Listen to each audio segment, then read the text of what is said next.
We thank you all for being here today. It won't be an easy task, but I think it'll be a marvelous opportunity to learn for everyone.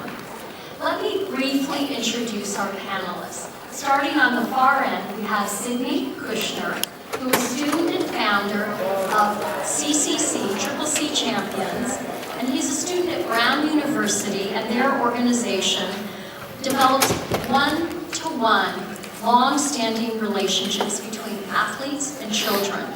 He is a leader and an innovator in the Ashoka spirit of being a changemaker. Welcome, Sydney.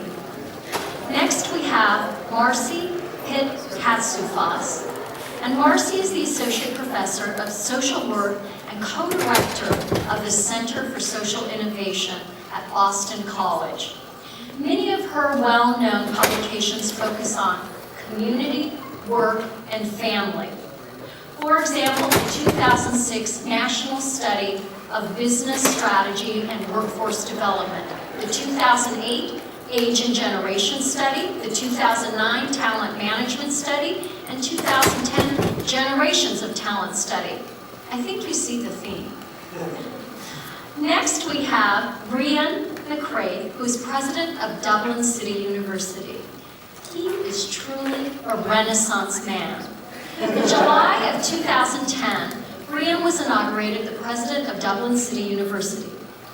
Listen to this, he holds a BS in physics, a PhD in optical laser materials, and is a world-renowned researcher for his optimal chemical sensors and biosensors. He serves on the boards of the Irish Business and Employers Confederation, Social Entrepreneurs Ireland, and I love this, the National Chamber Choir, the Renaissance man. Next, we have Lewis Duncan, president of Rollins College. Lewis has served as the president of Rollins College since 2004. Welcome, Lewis. He is the former dean of the Thayer School of Engineering at Dartmouth College, provost at University of Tulsa. He holds a doctorate in space science from Rice University, and is a board of director member for the Center for Advancement in Science and Space. And I love this. They are the organization that manages the International Space Station, which I think is hugely exciting. He speaks frequently on STEM educational reform and applied liberal education, thus his interest in creating a changemaker ecosystem. Next, we have Sona Karentz. Sona is currently the Provost and Vice President for Academic Affairs at Portland State University. She is their Chief Academic Officer. She has published extensively and presented at over 100 academic and professional conferences. Her master's degree and PhD is in geography and from one of our wonderful Changemaker campuses, Arizona State University. So let's welcome Sona from Portland State University. Next, we have Sue Allen from the University of Northampton in the United Kingdom, another long-distance traveler. She is the Dean for Student Experience and Executive Dean of the School of Health. Sue's research interests include organizational development and culture, in addition to spirituality as a dynamic part of our healthcare systems and the working environments. Sue has written about creating an integrated nursing team with primary health care, and her dissertation work and doctoral thesis was on spirituality in palliative care. And finally, on my right, we have from Brigham Young University, Lee Perry, who is the Associate Dean of the Merit School of Business and Professor of Organizational Leadership and Strategy. He has also served as Associate Dean for both graduate and undergraduate programs at the Marriott School from 1998 to 2005. He holds a PhD in Administrative Sciences from Yale University, and he brings nearly 30 years of professional experience as a professor, consultant, administrator, entrepreneur, and corporate board member to the problem of connecting strategy and execution. As you can see, all disciplines and interests are welcome under this social innovation and social entrepreneur umbrella and ecosystems. So, to get started, let's start with Sydney. I'm going to ask everyone To get warmed up with no more than a sentence or two, so this is rapid fire response. Share your favorite or your dreaded memory from college days using a rapid fire response. Sydney, you're still in college, so I don't know how much of true confession you want to do, but we'll start with you. I was going to say, I don't know where to start. It feels like so long ago. But yeah, the dreaded one's really easy. It's just anything that has to do with organic chemistry, right? But for me, I think, just really quickly, one of my favorite moments in college was actually when I was still in high school. I remember visiting Brown right after I got in, and I was in a classroom, and we were going around the room introducing everyone, and I said, "Hi, my name is Sydney. I'm in high school. I just got accepted to Brown," and all of a sudden, everyone in the room just starts like cheering and screaming and saying, "Yay, yay, yay!" And like, for me, that was like, wow, I am home right now, and that was, that's what college is about. Thank you. Welcome home. Yes. Marcie? Well, my experience was somewhat different. I had a bit of the transition shock that we talked about last night at some of the TED presentations.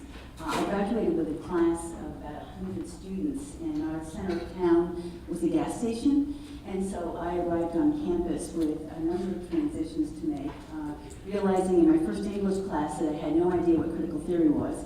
I was supposed to review a book in the second week, and I arrived on campus in 1968 when, of course, all of the campuses were in both exciting kind of social change and social justice chaos. So for me, it was as a huge eye-opener, and I kind of realized a little bit what Dorothy felt like, and she realized she wasn't in Kansas anymore. Thank you. Brian? Yeah, when you posed the question, I had a lot of flashbacks, and some of them wouldn't be appropriate for prime time. So,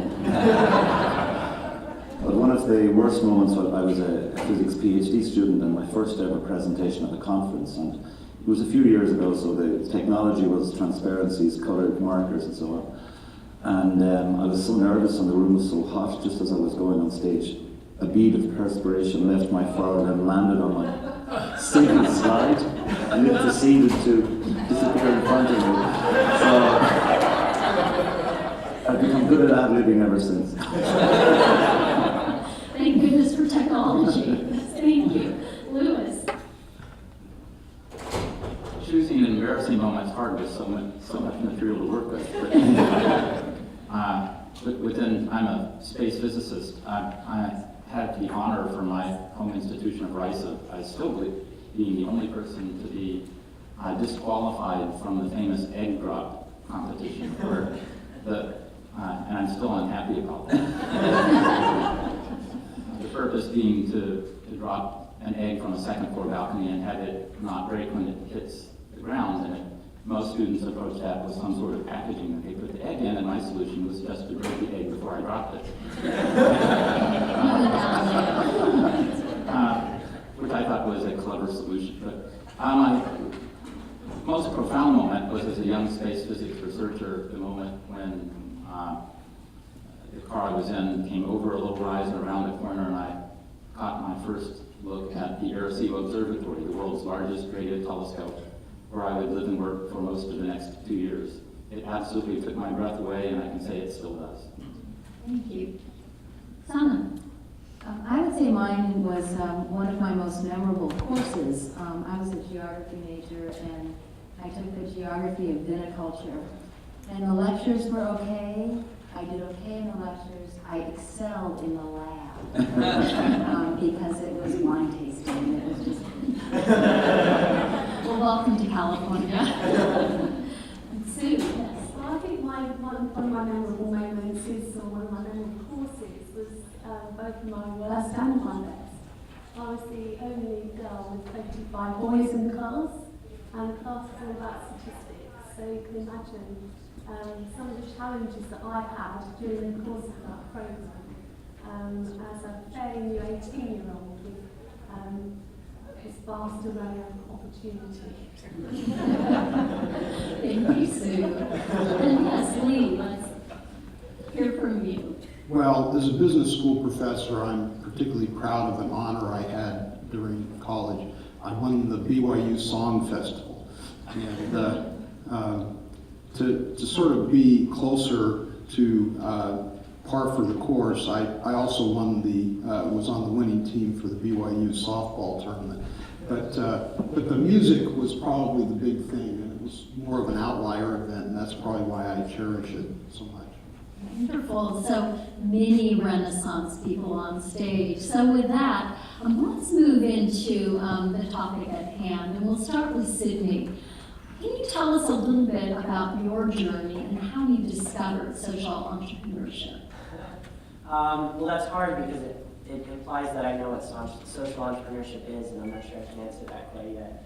But no, and jokes aside, I think it's been, every time someone asks me how did you get where you are, they're always looking for that light bulb moment. You know, well, I started here, I went here, and then I got here, and then all of a sudden I had this light bulb moment, and now I'm here. And I really don't think it happens that way. And for me, I remember as a kid looking up to my dad, a physician, and saying, that's what I want to do with my life. And for 12 years of my life, that's what I wanted to do. I wanted to be a physician. And it particularly became real to me when in high school, a friend of mine, Lauren, was diagnosed with a rare form of cancer. And it really opened up my eyes to how scary that world can be. And one thing that just really struck me was watching her, she's about to go to college, pull out of school completely, be completely removed from her group of friends, and have to go through this really intensive treatment. And the social support was just so absent. And it was really hard to watch. And it left a profound impact on me, and when she eventually lost her battle with cancer, it hit me hard. It lit a fire in my stomach that I wanted to learn more, I wanted to do more, I wanted to help more. And so I decided I want to be a pediatric oncologist, and I matriculated to Brown in my freshman year summer. I volunteered at a camp for kids who have cancer, and I met this young boy, Andy, who he must be the most diehard baseball fan of anyone I've ever met. And as soon as he would talk baseball, his eyes would just light up, and he'd get so excited. And he helped me realize that to him and to a lot of other boys and girls going through that battle, that athletes are so much more than entertainment. They're almost their reason to believe in themselves. And so this was kind of all floating through my head as I was learning about biology, and I'm an applied math major, so I was studying how to model cancer, and I was reading all of these research papers, and it was all just floating around, and all of a sudden I realized, wait a second, there's an energy here that I want to harness. And so I started entering this community at Brown of social entrepreneurship or social innovation, whatever you want to call it. And all of a sudden I start reaching out to these mentors and these other students, and I realize, wow, there are people out there who are doing some pretty cool things with their lives. And it opened some doors for me that allowed me to say, I can do this too. And so I started the transition from being a doctor to being an entrepreneur. And I founded CC Champions, which what we do is we help kids beat cancer by pairing them up one-to-one with a professional athlete for 6 months during the cancer journey. And here I am today, ready to graduate from Brown and launch our national headquarters in Boston. So no looking back here. It's a wonderful story. Thank you, Sydney. But also clearly very personal to you. And as you've gone on that journey, have you noticed a change in the culture at Brown around how social entrepreneurship is talked about and being the Changemaker Campus? What have you observed in that capacity? It's a really exciting place to be right now for what I'm doing. I think that when I think about Brown in this community, there are 3 words that really come to my mind. It's community, it's networking, and it's failure. And I think those are kind of like 3 pieces of the puzzle that, when connected together, can really lead to exciting things. And like I said, the first time I got to Brown, I felt that community. It feels like a family. And knowing that, I think one of the scariest things about being an entrepreneur is that you feel like you're doing it alone. And I'm a sole founder, and I am not the expert. I'm not the doctor. I'm not the kid. I'm not the athlete. And I recognize that. And having these people around me, mentors or other students, was extremely helpful for me to be able to know what is the very next step. How do I develop a mission? How do I start, step 1 to step 5 to step 35? And that brings it to networking. And I think that Brown does a great job of that. I've got mentors in the audience, I've got mentors at home, I've got mentors all over the world. who, when I say, this is what I'm trying to achieve, they don't say, no, you're supposed to do it this way and this is what you they say, they listen to what I'm trying to do, they listen to my passion, and they direct me towards another person. They expand my network so that I am able to learn more. And I'm only 21 years old, and I recognize that that's how I can be a successful entrepreneur, is by surrounding myself with those people who know more. And the last thing is failure. And I think that, again, just like every entrepreneurial story is supposed to have that light bulb moment, it frustrates me to hear every entrepreneurial story forgetting or leaving out strategically those failed moments. And I've had a lot of them, and a lot of my entrepreneurial friends have had a lot of them too, and I think that is the most important part about entrepreneurialism, is I think that, especially in this field, that learning how to fail is how you actually learn how to succeed. And being able to be in a community where that's okay at Brown has been absolutely instrumental and phenomenal to be a part of. Thank you, thank you. That was hugely inspirational, and I think all of us can very much acknowledge that it is a journey, and that it is, as we heard this morning around the human-centered design and some of the other ideas, that opportunity to iterate, course correct, fail when necessary, and move ahead and pick ourselves up. With that, let me move over to Brianne and ask you a little bit about how you are integrating social change work into the academic work at Dublin City University. Why did you want to make DCU a Changemaker Campus? Well, there were, I suppose, two principal reasons. I see integrating social entrepreneurship into education as having two primary beneficiaries: the society itself, and secondly, there's the students, in particular in that order. Firstly, is about the belief in the philosophy of what universities should do. To me, they should be agents of transformation to society and to the economy itself. So not just about the creation and dissemination of knowledge, but the translation of that knowledge into societal and economic benefit. So that's one of the motivations. The second one is, and I'll quote out one of the sentences used this morning, is the incredible social consciousness of this generation of students. And it's responding to that. I think by unleashing that power, you not only have impact on society, but you also have a significant impact on the personal development pathway of each individual student. And the learning experience for students in embarking on that pathway is huge. And some of the sessions yesterday we talked about this, that employers nowadays are not looking at the top of the resume, they're looking at the bottom. And that is, they're looking at what you have done with your knowledge, with your education, rather than the particular degree that you got, for example. And I think that's hugely important. So it's a commitment to the personal development pathways of the students that can be enabled through major initiatives in social entrepreneurship. So those two. At DCU, it's been very, you have really led this charge. And so, at least my understanding and some of the others here at Ashoka is that you really made this a personal initiative, and not every university has a president who sort of takes that on. Was there a moment in time that sort of was a spark that said, I need to do this, and I really care about society, I really care about these students? Is there a tipping point for you? I suppose there was a few. The biggest moment for me was I started participating in an initiative 4 or 5 years ago. An Irish social entrepreneur, although the title wasn't being used, and set up an organisation that would build houses in the townships in South Africa. So we would go out, maybe 1,000 volunteers every November, just for a week, say to Khayelitsha, which is 1 million people living in shacks, which are just pieces of wood and corrugated iron pushed together. And we could, in a week, and you can imagine how unskilled I am as a builder, but in a week we could build 250 houses, so people would move into full block houses with bathrooms and bedrooms in them. And the transformative power of people coming together just for a week really convinced me that you could, with proper organisation, proper business skills, intersecting with a social purpose, you could have a huge impact on the lives of people. So that for me, once I began to understand how this would happen, it informed my strategy when I was putting my commitment to the university presidency together. But it would be unfair for me to say, or for anyone to say that it was just me. I was building on a university that has social inclusion and social commitment in its very DNA. So it was easy for me to come in with maybe a shaped vision around this.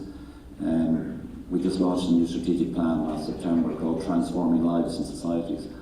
But that was a joint initiative between me, senior management, and the full community of the university itself.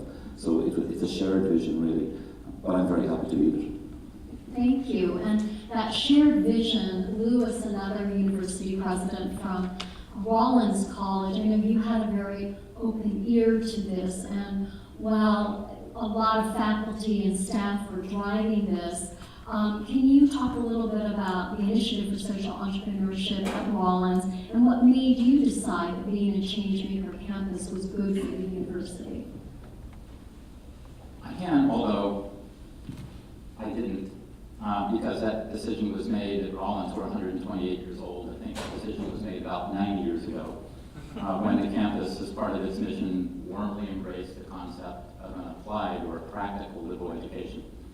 That the role of a liberal education is to liberate the minds of our students so that they will not be merely informed spectators, but actually engaged participants in addressing the challenges in the world around us.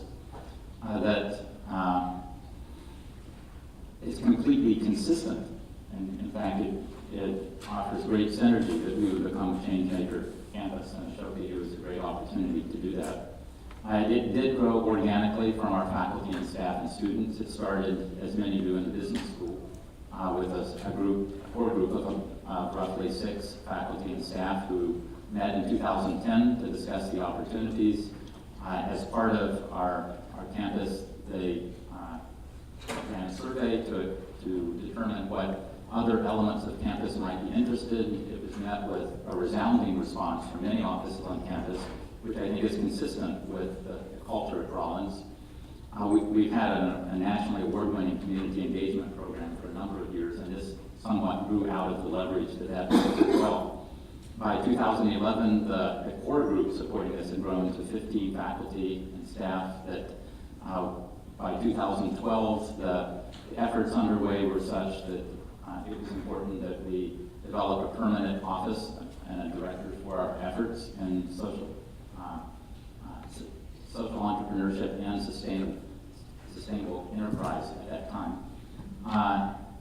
We funded it with the generosity of several benefactors from the outside, but then in 2013, this year, in order to ensure that it has a permanent presence, we've now made the choices to bring it into an inherent part of the overall operational budget of the college. So it wasn't directly sort of the presidential leadership as much as understanding that this was important to the institution and then making the decision to invest in it. Thank you. Well, I think we've heard a really interesting story on one hand from Maria around sort of that personal journey and tipping point moment as a university president, and then to think in terms, Lewis, of how you have this long history. You actually did a survey of your students. How many of you have been at a university where they did a survey to see whether you should be a Changemaker university? I think that's actually quite innovative in itself. So now let's move over to Sona and hear a little bit about what is going on at Portland State University, and how do you see social innovation as a core value at Portland State University, large university campus? Right, we're around 30,000 students, but one of the things I think that Portland State has done is really infuse the idea of sustainability and social entrepreneurship into the curriculum, and also into our structure in terms of having a Center for Sustainable Solutions and things like that. But one of the things that has allowed Portland State to do that, which I think is really important, is we really think of ourselves as an ambidextrous organization where we do both incremental innovation and discontinuous innovation. And the difference between those is incremental innovation is getting better at what you do. Kodak's a great example. They made better and better film. And that was great while people wanted film. But you also need to be an entity that does a discontinuous change and to be able to look at that discontinuous innovation. In fact, Kodak's a great example as well for that. I mean, they invented this sort of digital media But what they weren't able to do is be an ambidextrous organization, and at the same time they were doing incremental innovation. They were not able to do this discontinuous innovation. And so I was really, the comment about taking risks and stuff is really interesting, because I think the reason things happen at Portland State in a very innovative way is that people can take some risks. And it's also an institution that thinks that it's important to do incremental innovation and also this discontinuous innovation. Thank you. And that whole idea of integrating sustainability into coursework and having a separate center for that and creating that ecosystem gives us yet another example of how every university can have a different approach. And what is it within the core value system of your particular institution, both from leadership, from student, from administrative perspective, puts together the right ingredients to create the ecosystem that will work for you at your university. So now that we've heard about some of these differences, let's hear about some specific initiatives from each of you. First, let's start with you, Brianne, and then we'll move to Lewis and Sona. Yeah, I was going to mention two particular initiatives. The first is around major global challenge, that of aging, the aging demographic. My previous research in recent years was focusing on medical technology for aging in place, ambient assisted living, so on. That started to inform my views. And then I became part of a think tank that started looking holistically at all the issues associated with aging. And I felt that while there were age-friendly cities around the world, there were no age-friendly universities. So we set up a working group right across all 4 faculties to examine what we could do as a university, not just in the educational sphere. And we came up with 10 generic principles around what a university could do, dealing with education, dealing with research, dealing with the online learning aspect, dealing with health and wellness, dealing with arts and culture. And we engaged with a number of the groups that represent older adults in Ireland and came up with the principles and then come up with a set of actions coming from those. And these would include things like, and I met Mark Friedman, the Ashoka fellow last year, with the Encore career approach, the silver entrepreneurship that's possible, so that figures I think from Harvard Business School indicate that you're at your most entrepreneurial between the age of 50 and 64, so Sydney, you've weeks to go in it. Plenty of energy left. As well as intergenerational learning. So we have a whole range of initiatives now. We're delighted to do things. Our Prime Minister came and launched that in our university last October. But also we want it to be a generic issue rather than a local issue. So Arizona State University, another Changemaker Campus, has now embraced this concept. University of Strathclyde in the UK has embraced it as well. And we would like to set up a network of universities addressing this. So that was one. The second one is something we're very pleased with is our Access program, which is for students from socioeconomically disadvantaged areas. The average college going rate in Ireland is 68%. So 68% of high school kids go to university, which is extremely high by world standards.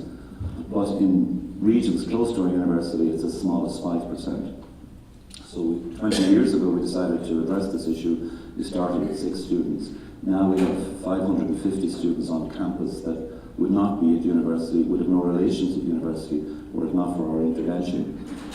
And because we were celebrating 21st birthday recently of this, we did an analysis of the metrics, and the completion rate for those students is 93%, which is incredible, which is like about 10% higher than just average entry students. And so it's working, and you take a case, the numbers are impressive, but also the individual case studies. And I think of one student who had no relatives ever had gone to university. He came in, did a degree in biotechnology, did a PhD, and he's now at Harvard Medical School. That's transformative, and it's something we're embracing. And at times of austerity, it's even more challenging. We've now kids from every part of Ireland in this program, and we've queues of kids trying to get into the university through it. And the biggest challenges for me is philanthropic fundraising to make it happen. But it's just hugely successful for us. Thank you. Well, I'm looking ahead to growing older now I know those statistics. And then 2, that's a really interesting model about creating a pipeline with low-income students into this area of social entrepreneurship, and it causes all of us to pause and think about what are we doing beyond our university walls, if you will, and how are we thinking about reaching out into the younger generation and pulling students up and along with us. And certainly when we hear from people like Abby about Global Citizens Year, it really motivates us to think about how you can bring those types of thoughts and relationships into the university system.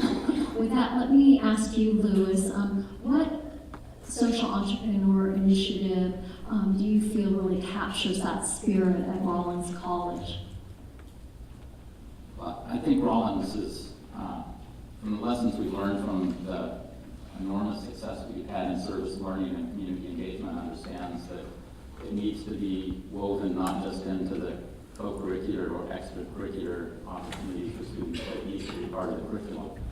And so our efforts have been focused primarily on bringing the faculty into the conversation. I mentioned there was a period 2 years ago when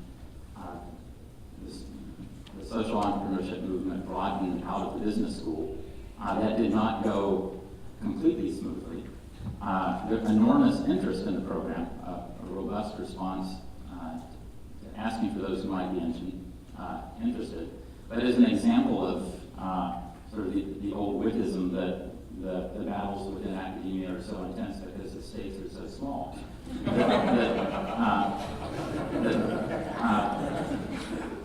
we launched with the Social Entrepreneurship and Sustainable Enterprise program.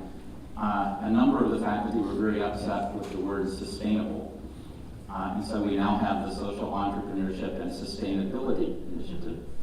And while it seems like such a small thing, it became a barrier to embracing the entire campus. But we have overcome that. Our campus has roughly 185 faculty, and just several weeks ago, I held a faculty institute with roughly 50 of our faculty participating and facilitated by the Ashoka personnel as well. So it is becoming part of the deep tapestry of our campus, and I think that's a great success and a tribute to our faculty. That's remarkable. 50 out of 185 faculty. I hope all of you caught that number. I think many of us in our particular ecosystems struggle with this issue around service learning and the practitioner, and how do you bring in the scholar. So some of those comments are really helpful for us to think about. I know as we bring social entrepreneurship out of just practitioner and business school and move it into course curriculum at higher education institutions where scholarship and research actually is a major part of the work, finding ways to integrate that and to engage a broad base of interdisciplinary faculty is a really big issue for all of us that we're challenged with. So thank you, Louis, for sharing that. That was a really helpful story for us. Sona, as we think about Portland State University, what initiative would you like to share in terms of what you're spearheading at this moment and think that this group would benefit from in terms of their learning about your ecosystem? Sure. I think it's our initiative, Rethink PSU, and you all have a handout on your chair. And let me just say something about it, and then a little bit about the process that we're using, which I think has some real applicability at other institutions. As we all know, higher education is changing rapidly in the way we deliver education, and it's really a time, I think, for many of our universities to rethink how we deliver the curriculum. Most institutions do that by creating some entity, a unit or a few units or a few faculty members to sort of be the lead and start to do that. I felt as provost at Portland State that we really didn't have time for that, because that's a slow change. So what we decided to do was create change within the entire university through a crowdsourcing method, and look at our curriculum that way. Typically at universities, faculty members develop curricula within their own department. They go through a set of committees. It takes about a year and a half. They get course approved, whatever. Things just sort of move very, very slowly. But it's a pretty isolated activity that only involves a few handful of people at the institution. So what we did was we created, I didn't name it, the Provost Challenge. And it on the table of one-time money, and we said to the entire campus, tell us your great concepts for changing the curriculum. And the requirements were initially that all you could do was provide a 200-word concept. It had to be posted on a website we created. It had to involve more than one individual, and it had to be open to the entire campus to look at. And what we did was we did that. We had 162 proposals, which was beyond my wildest imagination, involving over 1,000 faculty and staff at the university. And then what happened was everyone on campus, students, faculty, and staff, could comment on these proposals. People could look at each other's proposals and join together, steal ideas. It was a little alarming for people at first because they're tending to, usually when someone puts in a proposal and there's a lot of money at stake, you don't want other people to see your idea. So it was really kind of neat. So and then we all presented them at a symposium. They had 5 minutes in which to present their idea. They thought it was too short. Everyone in the audience thought 5 minutes was too long. And then they developed full proposals, and those full proposals, the campus comment period just ended on Friday of last week.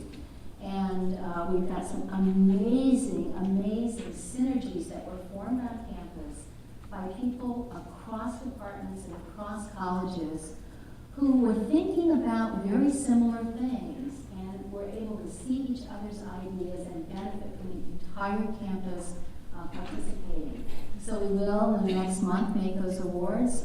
They'll be pretty significant for some departments. It'll be around $350,000, which is a lot of money to do something. The key is they have to get the work done in 18 months.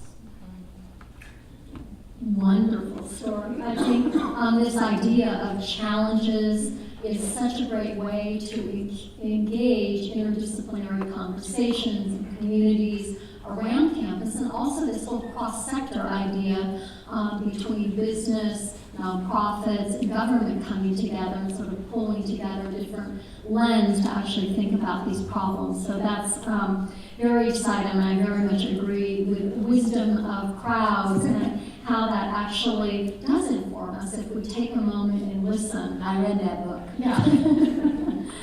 It definitely is something for all of you to take a look at and match up with what we've just heard from Sona.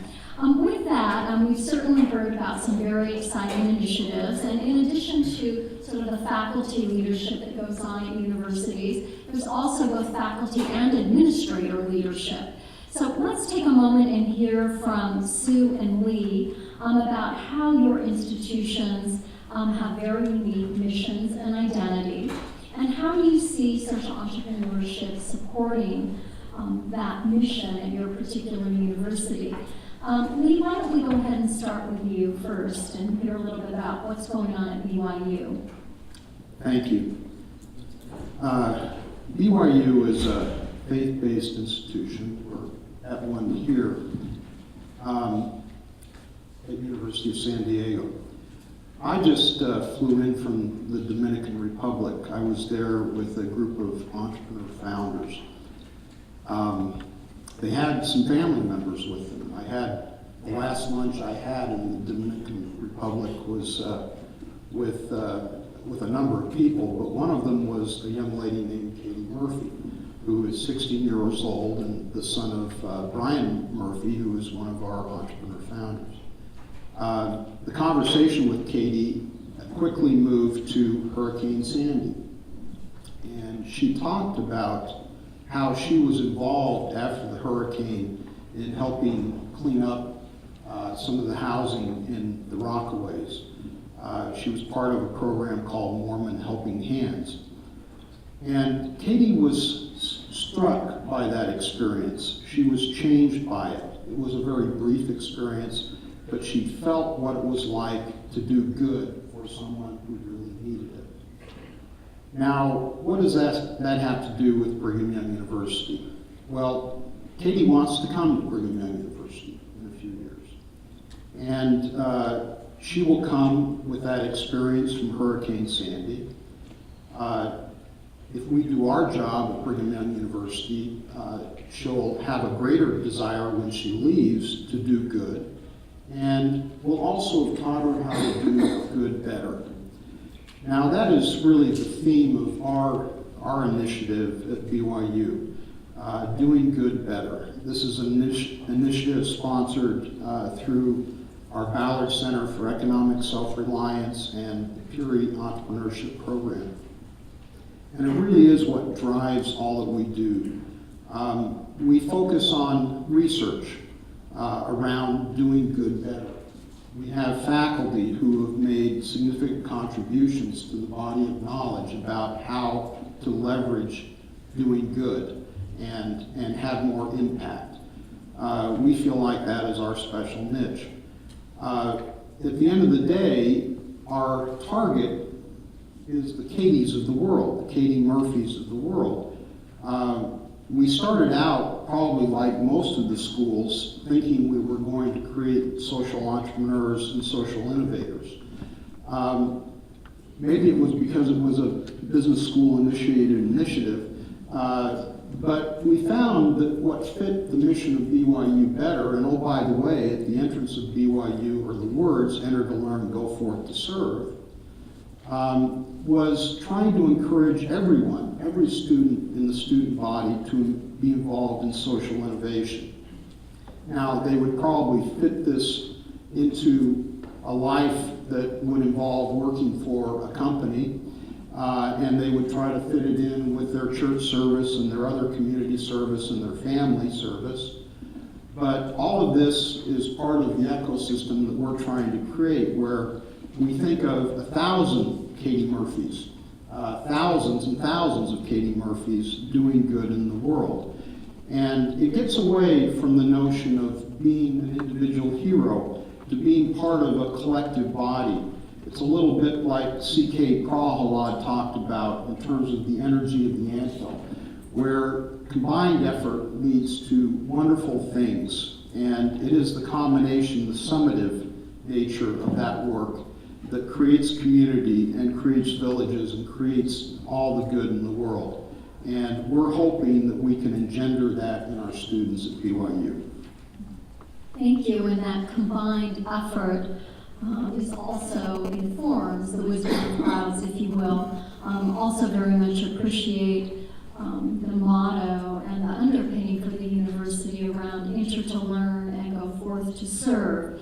So with that, Sue, the University of Northampton has focused its entire strategic plan on social enterprise lately, doing good better, if you will. Even faculty and staff, if you can imagine, are encouraged to start their own social enterprise. Why has the University of Northampton made this strategic commitment to social enterprise? Right, thank you. I think the landscape of higher education in the UK is possibly slightly different from some of the other colleges and schools that we've heard from today. The numbers for students are centrally controlled, and the access to courses is very much dependent on the competitiveness between higher education institutions. We've got 15,000 students at the University of Northampton, and we've got a strapline or a motto which is about transforming lives and inspiring change. And consequently, in the last year, we actually became #1 university for employability within England, and the year before, #1 for value added. So what does that actually mean for us as we go forward in a higher education system that's very much focused at the moment on the transaction of education, the buying of an educational product that seems to have the media focus within the UK? We wanted to make sure that the transformation element of education is really core to our purpose. Part of our other parts of our purpose is to look out for our community. The community within Northamptonshire has no expectations for themselves, for education, and for their life chances. So we needed to ensure that we integrated all our processes around developing that nature of an engaged university within the area that we work in. So we've already had for the last 7 to 8 years a group of very committed staff on the entrepreneurial innovative agenda who'd actually created a sense of what does it mean to be a student that can be innovative, that can develop those leadership skills, that can also develop emotional and spiritual intelligence, which we consider is just as important as the intelligence around knowledge and that knowledge and the discipline expertise. So social enterprise seems to be a way of an outcome of enabling our students to experience the skills and the values and the beliefs that underpin the university mission in a way that actually could be productive both for themselves, for the community, and to add value to the education experience. We've got a Vice Chancellor who really wanted to champion this, to put social enterprise at the heart of our strategic plan. He's actually challenged the rest of the Vice Chancellors in the UK to ensure that their procurement processes are from socially enterprising activity. And ourselves within Northamptonshire, we support that with a joint social enterprise called Goodwill Solutions, which is for ex-offenders. It enables ex-offenders to learn about the world of work, to be employed and to improve their lifestyles. We also have alumni students that develop a social enterprise called Cocoa Careers, and that's to enable graduate level jobs to be advertised for students and students to be mentored and coached into those particular jobs. And I think that is part of the opportunity that allows us to have 96% of our students gaining employment within 6 months of completion of their degrees. We need to maintain that. From my particular school, which is involved in health and social care, we provide some of our education that has very innovative, socially entrepreneurial activities. So, for example, our podiatry students learn in a clinic which they run from a business perspective, but with social outcome. And that social outcome enables an expert level of foot care to be provided to the homeless and be provided to individuals with terminal illnesses within Northamptonshire. And one of our latest social enterprises, which comes on stream from April the 1st, is a government-led initiative which is expected to be in every county of the UK to ensure that the public are fully engaged with the commissioning, their viewpoint and their experiences related to health and social care. And we as a university have been successful in bidding to develop that as a social enterprise.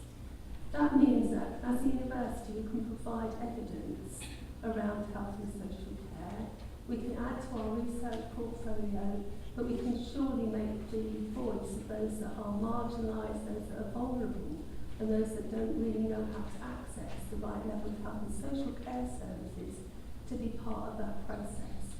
And in so doing, our students understand the complexity of the environment that they're living with.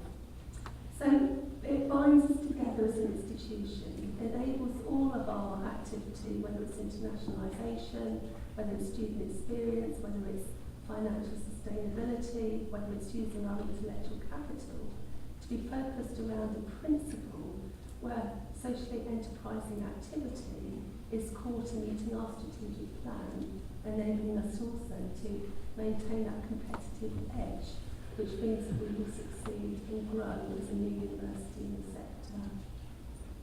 Remarkable statistics, Sue, thank you. Hope all of you caught that. 15,000 students and 96% are employed within 6 months after graduation.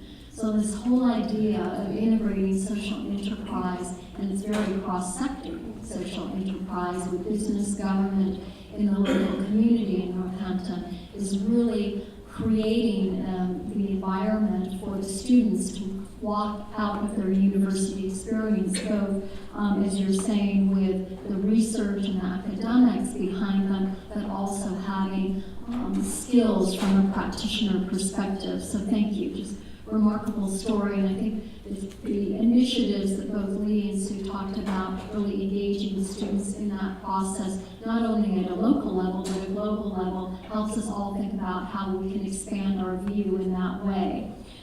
With that, let me move over to our wonderful Marcie, who is going to help me bookend the conversation here. We started with Sydney, and we'll end with Marcie before we open it up. Marcie, can you tell us a little bit about what purpose social innovation holds at your institution, Boston College, and how you've been viewing that both from a mission perspective but also from an initiative perspective? Sure. I guess there are a couple of things. I'll follow up a little bit on the BYU story. Boston College is a Jesuit Catholic university, and it's not just value-driven. The values are really embedded in everyday experiences.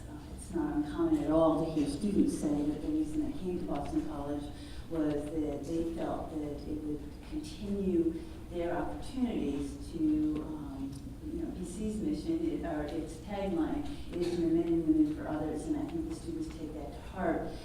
It also filters through the faculty, and so I think the commitment to social justice has always been there, and as a consequence, as we have not only developed new approaches around social innovation and social enterprise, new language, and new paradigms, it has become something that resonates quite deeply. And as a consequence, it's had an impact both, I think, at the organizational level as well as on the student level.